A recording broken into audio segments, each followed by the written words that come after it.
చేసిన కీడును బట్టి నీవెందుకు అతిశయపడుచున్నావు? దేవుని కృప నిత్యముండును.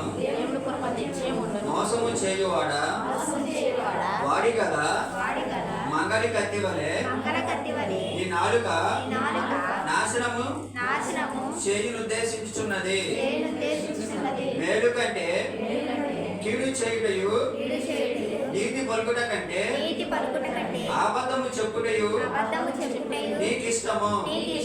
కపటమైన నాలుక గలవాడా అధిక నాశనకరమైన మాటలే నీకిష్టము. కావున దేవుడు సదాకాలము నిన్ను అనగద్రొక్కును, నిన్ను పట్టుకొని ఆయన నీ గుడారములో నుండి నిన్ను పెగలించును. సజీవుల దేశంలో నుండి నిన్ను నిర్మూలము చేయును.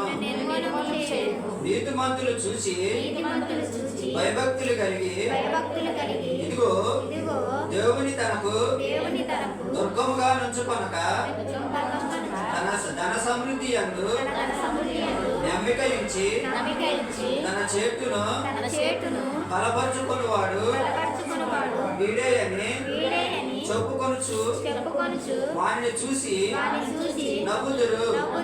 నేనైతే దేవుని మందిరంలో పచ్చని ఒలివ చెట్టు వలె నున్నాను.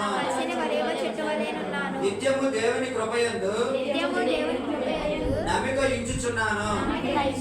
నీవు దాన్ని నెరవేర్చిదివి కనుక నేను నిత్యము నిన్ను స్తుతించెదను. నీ నామము నీ భక్తుల దృష్టి ఉత్తమమైనది.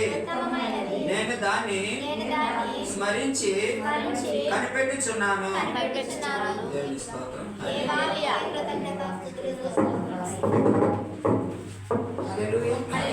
అందరూ కూర్చుందాం.